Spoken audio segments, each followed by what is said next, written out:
Run it up, then run it back. Run it up, then run it back.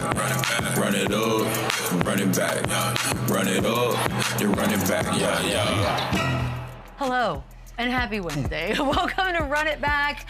A lot of hoops today. Lou, Will, Chandler P, Michelle Beadle, Cuttino Mobley joining us in a little while, you guys. But we had some play-in basketball last night. Did we ever? It's fun. Play-in rules, you guys. I don't care what you say. Let's start with the first one. Heat, Hornets, highs, lows. LaMelo Ball finishes with 30, 10, and 5. An OT thriller, 127, Coby. 126 There were some final. crazy shots made. Dude, Coby White, hero of the night, finishes with 19 off the bench. This had everything. It had anger, it had controversy, it had highs, lows. That crowd was absolutely on fire. But we're gonna start with LaMelo Ball because he did have that foul on Bam that sent Bam back to the locker rooms for the night. Did have the nice 30 and 10, but he was 2 of 16 from 3. God bless him for still shooting. And then ended up with the game winner, which I guess makes us forget everything. So how do you describe the night that LaMelo Ball had? Roller coaster. And again, I think he put himself in a situation where he made some mistakes, and this team is going to do that. Like when you get the experience and the opportunity to play in games like this, that they're high intensity, they're winner go home. For such a young team, I can't think of a better experience for this team to grow and experience things like this. And this was huge for them. This was huge for LaMelo Ball. This was huge for guys like Miles Bridges. This was huge for Con Knipple to go and struggle in a game like he's never really struggled all season long and still find ways to make winning plays and get this win against a really, really solid team. So again, LaMelo Ball with the turnover, with the late foul on Hero, and then he still kind of forgets about that, has a short-term memory and goes and gets downhill and basically hits the game-winning shot to advance this team to get an opportunity to play in the playoffs. This is the type of experience that this young Charlotte Hornet team needs to get respect from everybody, from coaches, from fans, from opponents, and kind of just to look in the mirror and be like, we are for real, and this is going to be just another stepping stone towards our future and how good we can be. Yeah, this game was on brand for Melo. It was on brand. It was all over the place. He made great plays. He made bad plays. He made up for the bad plays. He made up for the good plays. He doubled down on some of them. It was a highly entertaining basketball game, but you could just tell the playoff and the play-in inexperience that these guys had. When we talked about it yesterday, Chandler, sometimes that is a good thing because you're just going out there and you're just playing and you're having fun and you're just putting yourself in a position to try to win a basketball game. 31 attempts last night to go get 30 and 10 while doing it. He decided that I was going to be the guy. This was going to go one way or another, and I was going to be in the thick of things. So it was on brand for Melo. It was some plays I scratched my head, whether they were good. It was some plays that I scratched my head where they were bad. At the end of the day, he made one more play than the Miami Heat, and that's what they needed. There was about 6 different times in this game where I thought the game was over. Both ways. Both ways. Like I thought the Heat had it, and then the Hornets went up 6 early, and then the Heat went on the 8-0 run late. Like, this was such an unbelievable game, and I think I've talked about this in every postseason since this has begun. What a tournament. And I know there's some Phoenix Suns fans today that are pissed that the 7th seed they should have been in, but this is such an awesome process and situation that you can get in to give fans just a playoff atmosphere and guys literally leaving it all on the floor just to get a chance to get that 7 or 8 seed. It's really, really cool. Seriously, that crowd last night, that was awesome. Insane. I've been super critical of the play-in. Like even when I was a player and I was in the league, I hated the idea of giving somebody one more opportunity to get in the playoffs when they've had a season to do it. That's fair. But man, they won me over. These games last year and the 2 games that we played last night won me over. I literally jumped up. I was out of my seat watching this Hornets-Heat game because it was a roller coaster. Both teams had opportunities to close the door, and every single time that you thought it was over, something crazy happened. Yeah, there was a lot of yelling alone at this TV in this one. So the LaMelo part of this, of course, this is the controversy that occurred in the second quarter. He and Bam Adebayo, he grabs the ankle, pulls the leg out from underneath. That basically hurts Bam bad enough that he goes to the locker room, does not return. His back is a little bit injured on this one. The question now is, should he have been, well, should have been ejected in the moment. They couldn't review it because that was the rules, right? Like nobody stopped it. Yeah. We've got some SPO sound before we get to y'all's opinion on what exactly occurred here. I don't think it's cute. I don't think it's funny. I think it's a stupid play. It's a dangerous play. Somebody has got to see that, and that, he should have been thrown out of the game, for that. Yeah, what's weird is I know you said it can't be reviewed, according to the rules. Most of the time when players get hurt and they go down, there's a chance to review it. like whether there's a foul call or not, like the referees should have the ruling to be like, okay, you know what, this guy is down, he's out. Like, let's maybe just take a quick peek at it, because again, it was a dirty play, and I don't want to just harp on this as just one play, but this does change the trajectory of the whole game. Like, this is the Miami Heat's best player. This is a guy who was, a very good force in the inside rebounder. They got dominant on the boards all night long. Like, this changed the course of the game, and then the guy that could have possibly been kicked out is the guy that ends up hitting the game winner against you. So I understand the frustration for the Miami Heat. I also like LaMelo Ball, his apology, as Frank, like, I apologize for that. I didn't know where I was. Again, what does that mean? In all fairness, like, it was a dirty play, no doubt, and there's no reason you should ever grab a guy like that, or tripping can be very dangerous. But he was kind of looking this way, and it didn't see him. But like, when you watch it in replay like that, I don't know. It was dirty, and I think if they do review it, I think he gets kicked out of the game, and that changes again the whole way the game went. So, what is the purpose of Secaucus if not to do this? It's unfortunate, but again, he also doesn't have a history of it. If this was like a Draymond Green, I guarantee you they would have reviewed it. Right, but if they would have ejected him, we wouldn't be talking about is he going to be suspended. But this is the only part I disagree with.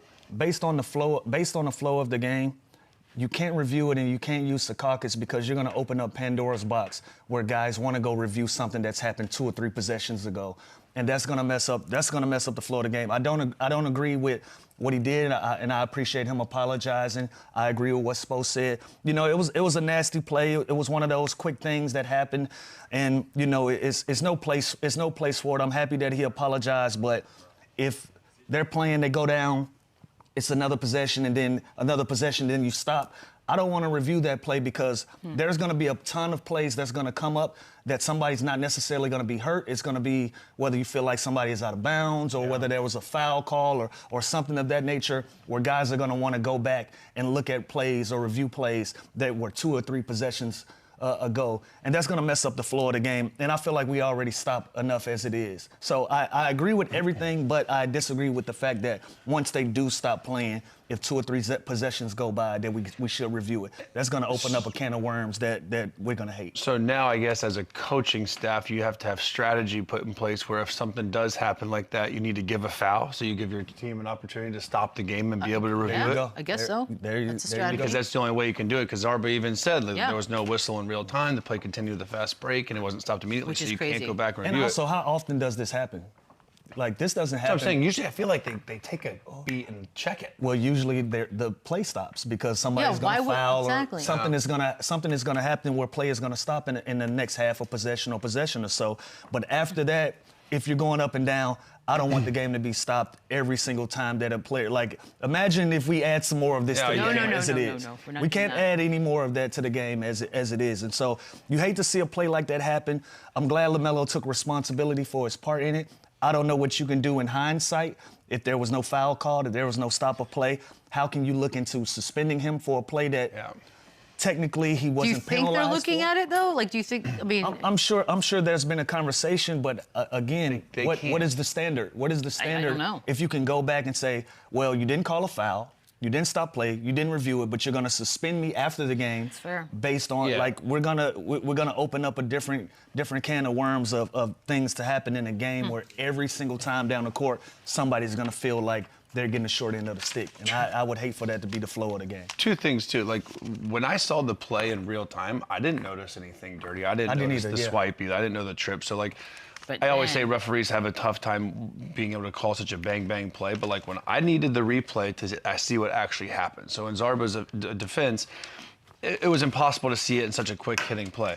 And then talking about suspension, what's the suspension gonna do? It's not gonna help the Miami Heat. Their season's done. I agree with that. So now you're just gonna help like the Philadelphia 76ers or the Orlando Magic have to get to play the Hornets without one of their, or if not their best player in a do or die situation. That's also not fair. So I could see them upgrading it to a flagrant one or something and maybe slap them with a little fine of what that is. Yeah. But you can't suspend LaMelo Ball when it has. This game is over. It has nothing to do with the Miami Heat. Now you're just helping. Technically, there's no penalty. So what is the suspension based on if there is no penalty during the game? I don't know. Like again, I think it was a nasty play. Yep. And the first few times that I watched it, I'm like, what's the big deal? It was a bang play.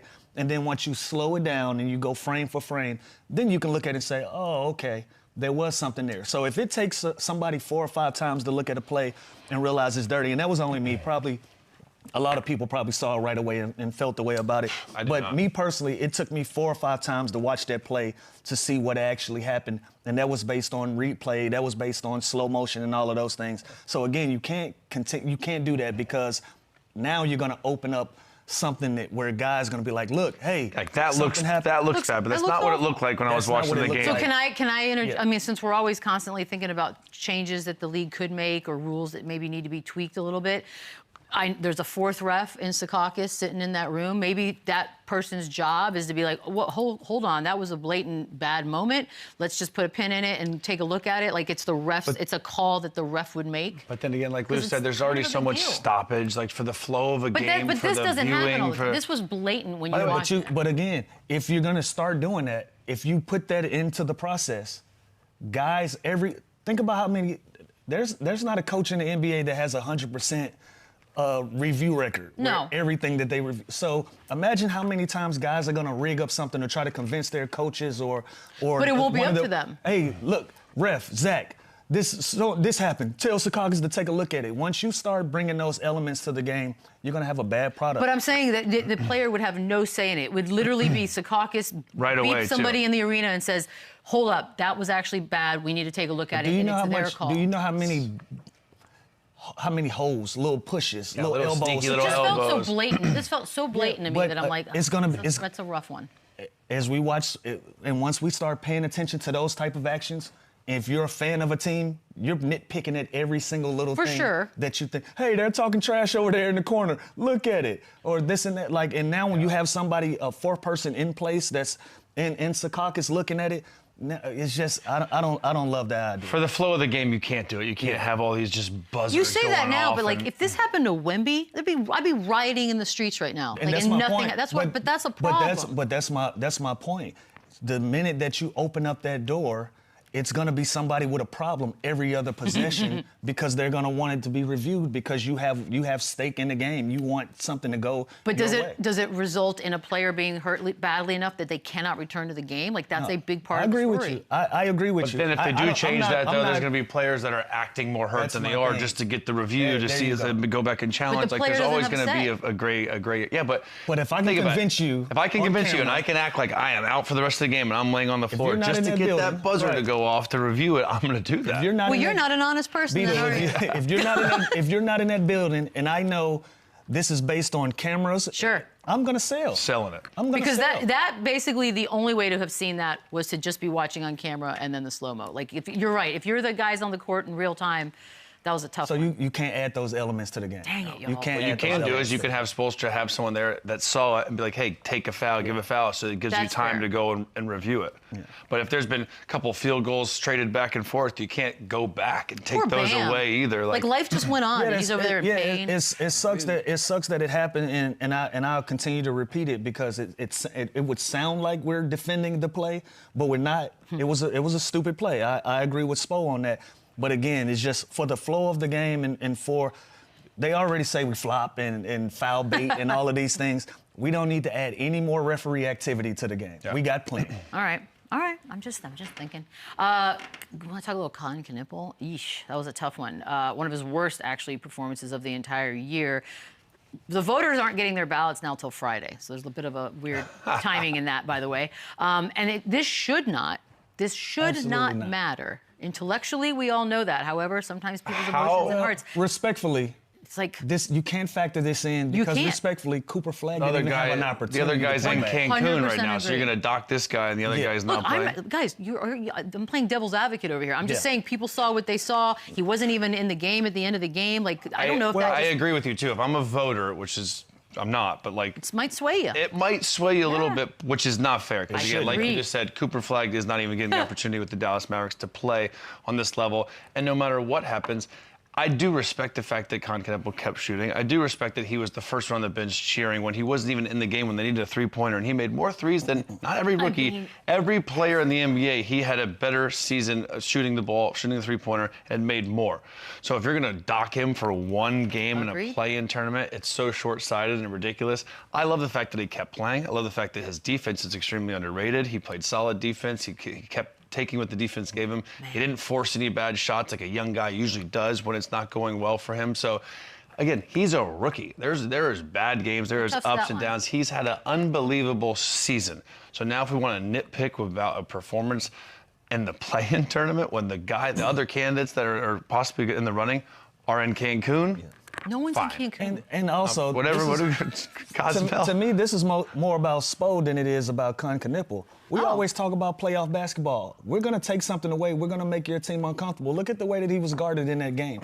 They were topsiding him. It was almost like a boxing one. They were switching out on every screen and roll that he came off of for threes. They made it difficult for him to get in the rhythm to the point where they made him put the ball on the floor, get inside of the lane to create opportunities for himself, which I'm not saying that he can't do it, but that's not his go-to, right? Yeah. Like, a lot of his scoring opportunities is going to be 1 or 2 dribbles. They made him put the ball on the floor and be creative to get the 6 points that he got. He tried to get everything that he could, but they had a great game plan for him. They decided that Knipple wasn't going to be a factor in this game, and he wasn't. So I give him credit where it's due. This is playoff basketball. Everything is going to be looked at. Everything. If you're a great coach, you're gonna try to take away great opportunities for a team to beat you. And Knipple has had that type of season where he was on the scouting report, and they did a good job of making it difficult for him. 19 points. 19 points a game, 5 rebounds, 3 assists, 48 from the field, and 42% from the three, with a steal per game. Look at the season. Throw them extra 6 points on. Look at the season. Longevity and consistency that this guy has played at while voting for this award. Don't be short-sighted and look at what he did in a huge game as a rookie where, again, he was being defended, top-locked, guarded, and he had a bad night. It doesn't change the him winning Rookie of the Year for the consistent season he had, playing 81 games. Look at those games. I trust the voters will do the right thing, but it is your emotions and your heart sometimes gets. And shout out to Coby White for bailing Charles Lee out, because you're looking at that game. Oh, if he misses that shot. And he misses that shot, and you don't even at least have Con on the floor to be a distraction or a decoy. That was a crazy look. Now, he did struggle. He didn't play in that fourth quarter. But you got to at least have him on the floor to be a threat. But Coby White had a night. That's what I was thinking. Like, he had a bad shooting night, and again, Coby bailed him out, and he consistently hits big-time shots. But, like, don't you want Knipple in the corner instead of, like, no offense, like a Grant Williams or someone like that, just to be a decoy? Bridges as well. Like, he didn't have either one of those. The one person for sure I'm having on the floor is the league leader in three-pointers in a situation like that. And again, the Heat played great defense. It was a hell of a play at ATO. And he hit a big shot and kind of saved the night for this Charlotte team. But that was a little interesting. I don't care how much my best shooter struggles. Like, he's on the floor if I need a three. I'm going to be dramatic here, but can you imagine a scenario where Steve Kerr doesn't have Steph Curry on the floor for a Klay Thompson back in the day? Because he was one of those guys. Like, I'm being dramatic. So weird. But also, we can make a case with Miles Bridges, somebody that made 5 or 6 3-pointers in this game. He wasn't even on the floor. Now, you know you needed the three. You drew up a play for a three. It was for a design guy. I love the look. I love the play call, but you got to have other guys on the floor just in case the defense does its job and does what it's supposed to do. I think that's the story. Good confidence. That's the story of the game. If Coby White does not make that shot, why isn't Knipple in the game when you need a three? But he does make the shot. Bravo. But he makes the shot, and that is what makes the game Let's talk Coby White. If you didn't fall a little bit in love with Coby White last night, I do not know what to tell you. He was everything in this game off the bench. Lou, I mean, it was a joy to watch, to be quite honest. He finally broke the streak. I heard a stat last night that the Miami Heat has put him out of the playoffs 3 straight years. I thought that was a crazy stat. I was like, these guys are play-in Hall of Famers at this point, that they've been matched up year after year after year. But he got that monkey off his back, and he was able to play well. And young hoopers, this is a great opportunity to look at. It's always about scenario and situations that you're put in. Everybody in the NBA can play, but if you're in a situation where you're not allowed to show it on a big stage like Coby White was last night, you're gonna have some struggles in your career. But it was great to see him with a new team in a new environment. In the same situation in a play-in game. So weird. But to be able to come out of it on top and to be able to have an opportunity to still go out and compete for a playoff spot. So he had a great night. This was a hell of a pickup for them. And a young team like this with such young talent and inexperience, you have to have guys like Coby White. You have to have guys like Grant Williams. And you can even see during timeouts, those are the guys talking. Those are the guys bringing the huddle together. And those are the exact pieces that this kind of rising team needs. And Coby White, he's always been a bucket. Every team in the league could use a Coby White. I thought he was untouchable, to be honest with you. I don't know. And then the fact that they got him for but 2 second-round picks, and it's unreal, exactly what they need. And again, look at the other playoff teams. Everybody could use Coby White coming off the bench, giving you 15 to 20 points a night. So this was a huge pickup, and he's just a perfect fit as this vet scorer, starting, coming off the bench, whatever role you have, just give him the ball, and he's going to go get a bucket. A little bit about Bam Adebayo. Obviously, we know he left the game hurt, couldn't return. We also know that he had voiced his displeasure going into this situation, that they're sick and tired of being in the play-in. I don't know, Lou. Is there a world in which he asks out of Miami? I don't think so. You got that Miami Heat culture, right? You got the Miami Heat way, and he's a Miami Heat guy. I don't think there's a scenario where he asks out. I think there is a situation where he can go to Pat Riley and Spo and say, hey, y'all gotta give me some more weapons. Ware had a great night. Tyler Hero had a great night. Jaquez had a great night. They have the pieces there. Now let's tie it in with some other role players. Maybe bring in another big name guy that you can pair up with these guys to get them over the hump, get them out of this play-in situation they've been in for the last 3 or 4 years. But I don't see a world in which Bam asks out. It's been a bad run. 4 straight play-in seasons, but they've had some success come out of it. You don't want this to continue on, but it hasn't been all bad for the Miami Heat and for Bam. So I don't think he asked out. I think he asked for help before he asked out. And they get Giannis maybe, because that's on the board. There you go. And you're Miami, and you're the Miami Heat, and you're Coach Spoelstra. You're always going to be in on free agents, and it's always going to be a destination. And I do think this team is a completely different look. If Tyler Hero doesn't play 33 games in the season, you got a little flash, a little glimpse of how good he is. Norman Powell had a hell of a year. Andrew Wiggins was unreal. Davion Mitchell, I'd never seen more of a Miami Heat culture player than that dude. It's like, and you know what? We could be talking about him like Coby White if it went their way. Yeah, like he had an amazing night. They have the pieces. They're missing something. I agree with Lou. I don't think Bam asks out. I think he's happy there. You're not going to get a better city or market or head coach. So the grass isn't always greener on the other side. Agreed. I think when this team is fully healthy, like last night, the whole game, I just thought they were going to win. Like I thought they had it under control. I just felt like, and the Hornets, to their credit, they never gave up. They never hung their head. But no, he doesn't ask out. But yes, they need to add a lot. Well, Giannis would be a lot. They need a little star power. Now you add Giannis to this. Obviously, if Giannis comes, some of these guys are going to go. Sure. But it'll be worth it. Guys, we got to take a quick break. On the other side, Cuttino Mobley joins the show. Cat Daddy. Love that. Little faded background. Nice. What's up? How you doing? Shell, how you doing? I'm great. How are you? Good. Chan, what's up, baby? What's up? Great, Coach. We the hot topic. Major highlight. Trendsetters. Ain't nobody that have been better. Cuttino Mobley. Spectacular. Learn for you get schooled. Number one, that made the move. What the? We miss those jerseys, Cuttino. He's here. Cuttino Mobley on the show. I love this so much. I know you and Lou, I just saw you guys in a video yesterday. I know you guys go way back. We need a Lou story. We need a good Lou story. I don't have any. Lou's much younger than me, so yeah. we didn't really we didn't hang out. Did you haze him? No, I don't. I've never done that to people. I think that's corny. It is corny. It is corny. But I totally agree. I never did it either. Cat, I've been telling them about the gym. That's like corny, geeky guys when they were younger and they became NBA guys. So then all of a sudden now they act like they're cool guys. No, you're still corny. Damn, I love this. Cuttino, I want to ask you about growing up in Philly, some of Philly's top basketball talents. Obviously, Kobe Bryant being one of them. He was just a few years younger than you. Like, when you first saw him, could you tell this dude is different and he's about to Facts.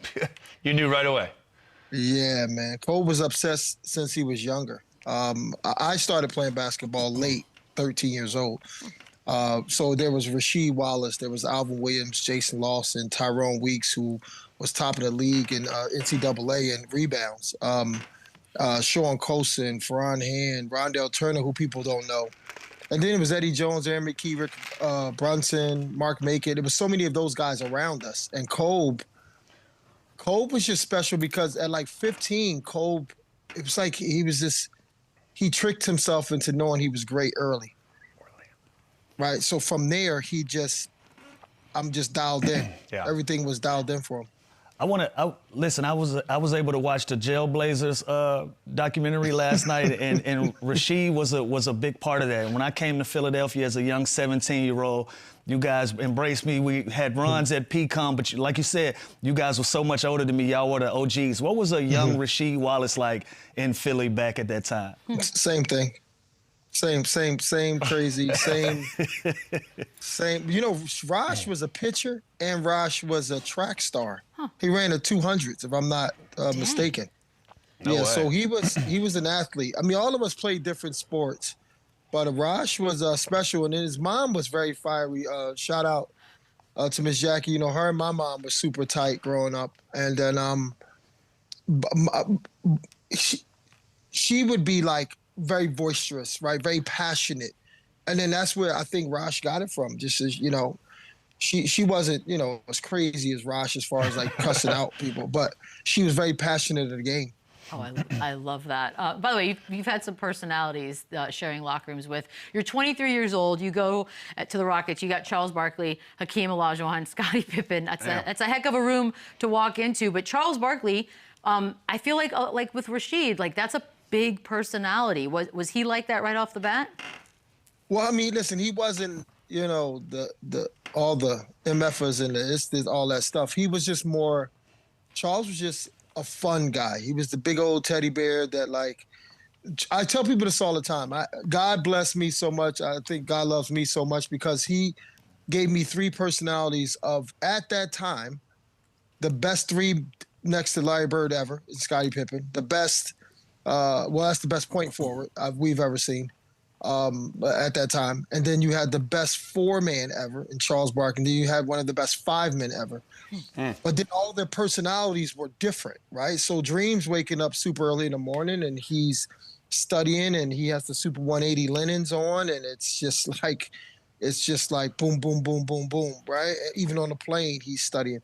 And then Charles was just, you know, he may come into practice one day, he may do this, he may do that. And then Scottie was 6:30, 7 in the morning, lifting and working out hard every single day like he didn't win just 6 championships. So I learned from each one of them what to do and what not to do. Yeah, there was a lot of talk, obviously, about how Charles and Scottie, their personalities may have clashed. Like, what was that like, you know, just being a young guy in that locker room, especially with those two?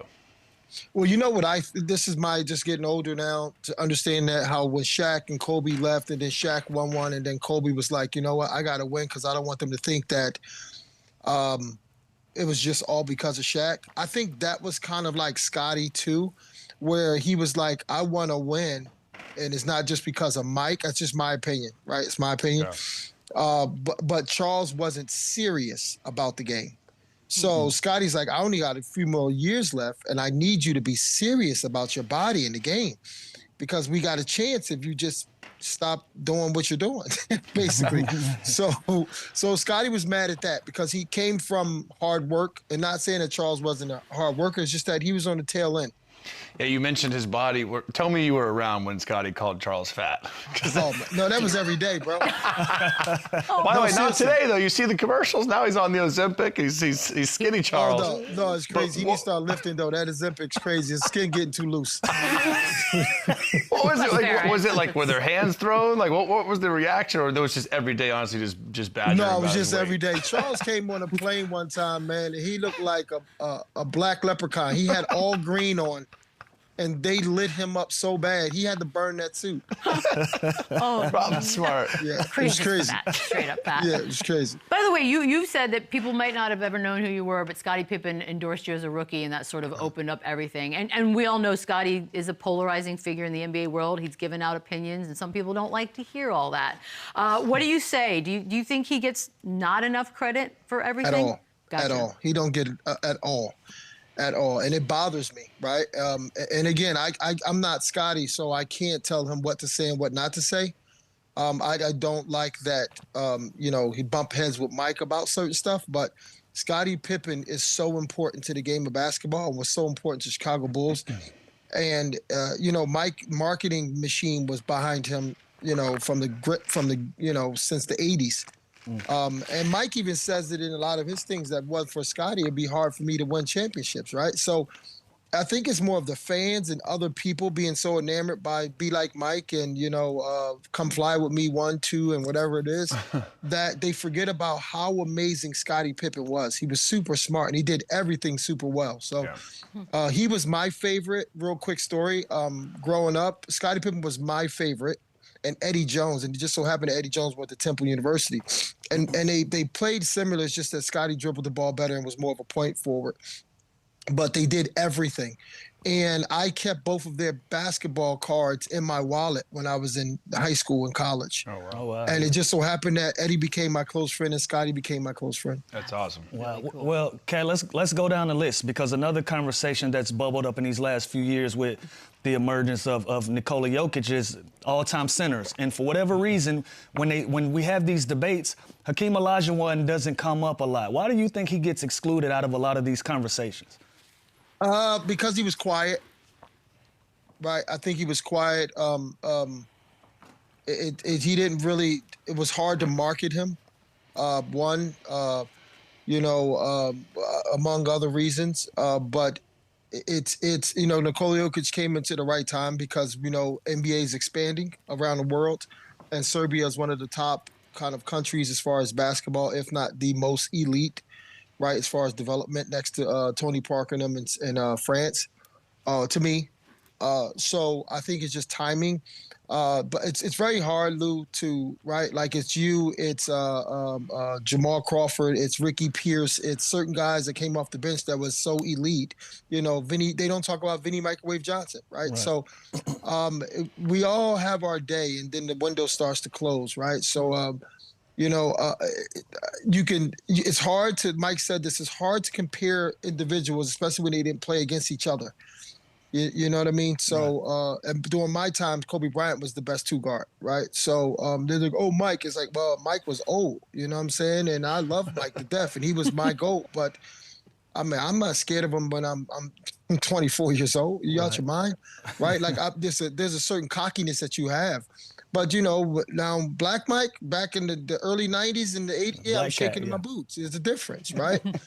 there's a difference. But I just think, just being up there and being mentioned is a great thing. And then all of us three right here, we're fraternity brothers forever, right? It's only 5,000 of us. So, we can poke our chest out and, and say that I don't care what anybody else says outside of us.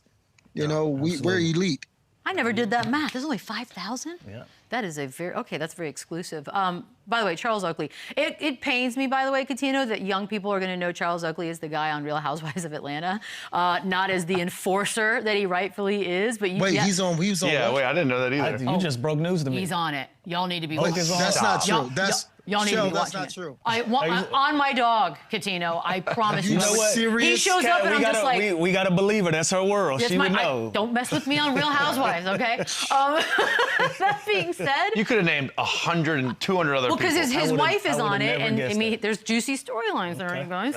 That's insane. But as a teammate, I mean, what was he like to be around? The best. To this day, to the best, my guy. I remember one time, right? So every team I was on, I led in minutes. And we were playing with the Rockets at the time, and Jeff Van Gundy had me playing 42 minutes a game that year. And again, this Tom Thibodeau was the assistant, so load management wasn't even trying to work back then. And I would get pissed off even when they took me out. I was averaging 42 minutes. Like, damn, dog, I'm okay. But anyway, Charles, we flew to San Francisco. And I think we got in at like 1 o'clock in the morning. So I have a routine. I have my Epsom salt. I get in the bath. I relax, and I turn the temperature up and turn the temperature down in the room, and I get cold and go to sleep. He rings my phone and was like, "Yo, meet me downstairs in 5 minutes." I'm like, "What?" He's like, 5 minutes. I said, "Oh, I got to play tomorrow." He's like, what'd I just say? I said, okay, I'm coming downstairs. Yes, sir. So I go downstairs. We go to this little swanky speakeasy, real chill, cigars, chill out kind of thing. I wound up smoking a cigar with him. Shouldn't have did it, but I wound up smoking a cigar with him. And I played well the next day. So we had we got into the steamer and everything next day, whatever it is. And I'm dog tired. But I couldn't tell him. I couldn't, because he was like, I ain't trying to hit that, like, cuss you out type thing. So I'm like, I'm trying to be as tough as possible. But we used to go on the road because he's a chef. You know, he knows his food. And he would make me nervous when we go to restaurants, because if the food wasn't good, he'd let them know. And then I'm sitting there. Oh, no. You know how that kid, when your parents do something like loud and crazy, you get embarrassed? A little secondhand embarrassment, yeah. That was me. That was me. I used to as soon as the food come, I go to the bathroom for like 10 minutes. Give him a window to make sure. This guy's a chef. He's a real housewife. Dude, he's everywhere. I just start peeking out like, yo, is he all right? Everything cool? Now I go, okay, cool. It's like, okay, I can come back. It's a Renaissance man, is what he is. Yeah. Let's do a little center talk, because you've definitely played with some of the best. You got Dwight, you got Yao. We talked to Hakeem. If you had to rank them, how are you putting that? Who's at the top? Dream. Okay, no doubt. Then how's it go? 2 is tough. Yeah, who's 2? That's. Well, when I had Dwight was a 4. He wasn't a 5. Okay. Yeah, he was a 4. So, technicalities. So it was technicalities, semantics. Yeah, semantics. So I would go Dream, and I would go Yao, of course. And it's I think Yao could have been way better if, like, say if it was Rick Adelman or that pinch post or elbow action kind of a game, Yao would have killed, because he was such a great passer, and people don't know that because of the offense. But Dream, Yao, Dwight, and then who else we got? That's it. Yeah, that's it. Yeah. By the way, I want your opinion based off of that alone.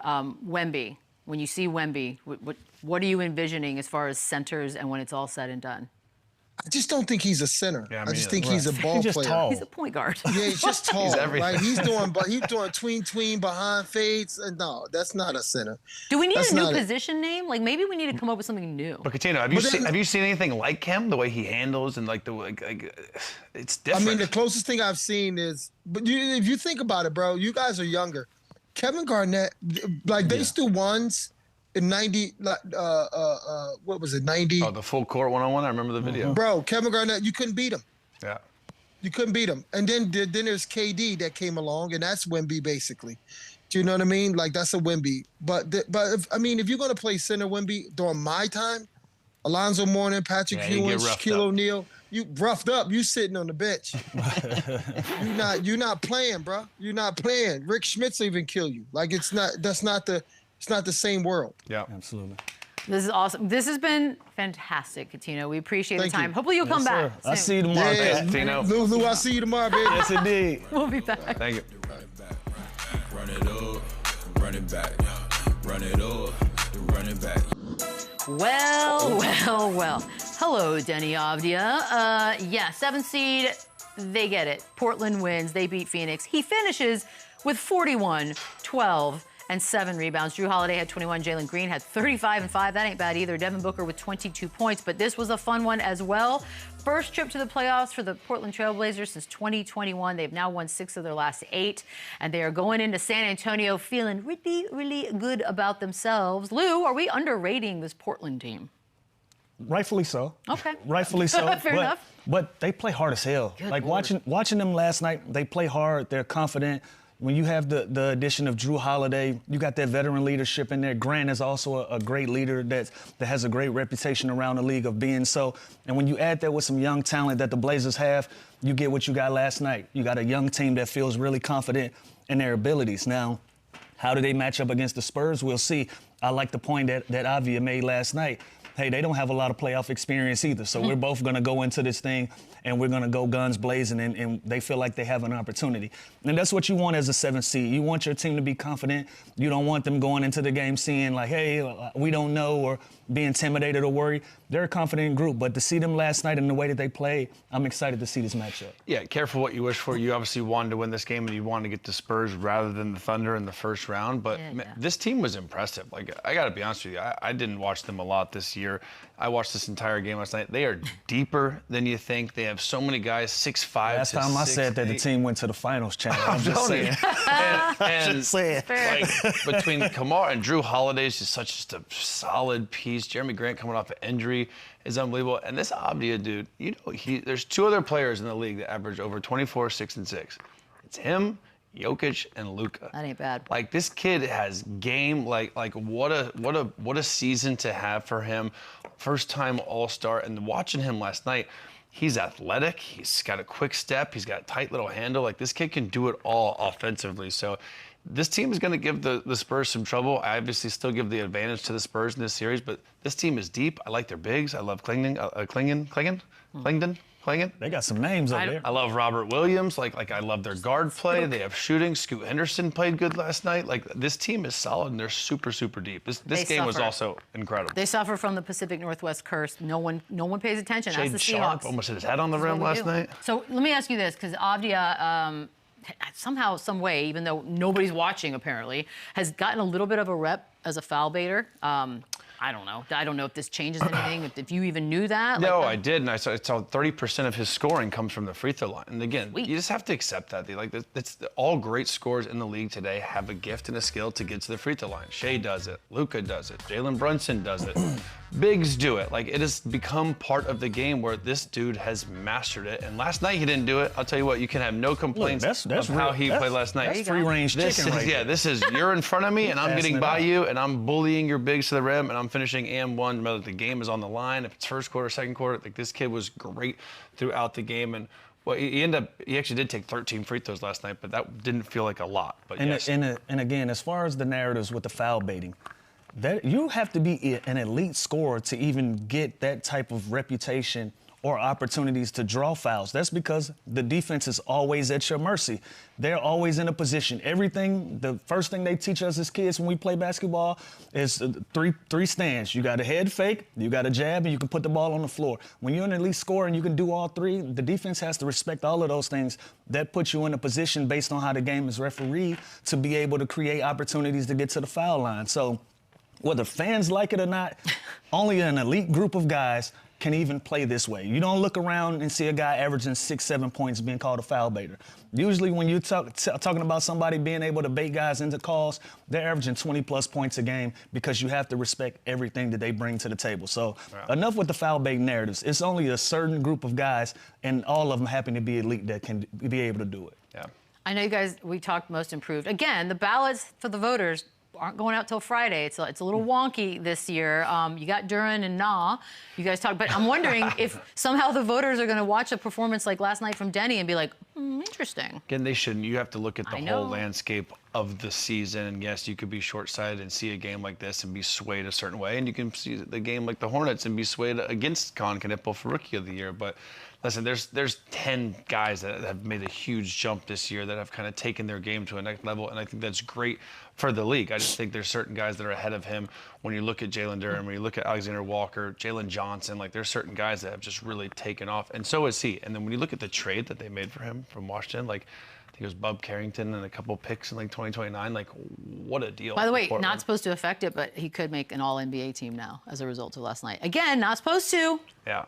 But we are only humans. We have eyes. If that's the case, rightfully so, that changes the conversation. You can't have a guy on an All-NBA team and not be in the running for most improved. Not in the running, but be one of the favorites. You know what I was thinking when I was watching this team? I was like, brother. Can you imagine like a healthy Dame on this team? I know. Like, as a Spurs fan, no, I cannot. Well, hold on. Let's see what they do. What if he Willis reads this and comes back? It's been a year almost exactly. What if he came back for this series, Lou? Okay, let's I don't see it in the cards. I don't feel the rev up. Dame is too important not to have a rollout plan. But it's been a whole full 12 months. Yeah, no, on the basketball part, I'm with you guys. But as we saw Jason Tatum when he was getting back, you start seeing the commercials pop up. You start seeing the rollout.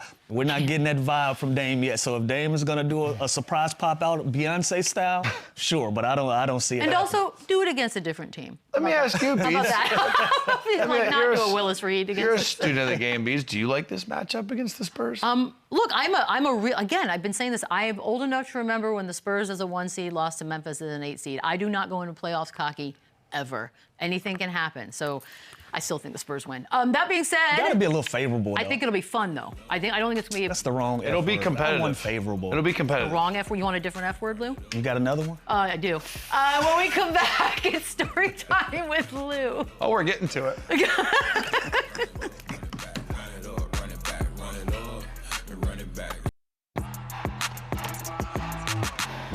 Give me my theme music. 3 drives.